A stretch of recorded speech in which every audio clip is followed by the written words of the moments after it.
Quit பண்ணிட்டாரு.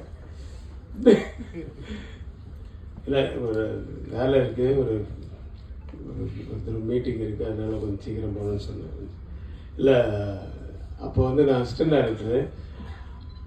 நல்ல ஃபேமஸான டைரக்டர்ஸினுடைய குரூப் அசிஸ்டன்ஸு அவங்கெல்லாம் பந்தாவாக தெரிஞ்சிட்டு இருந்த காலம்.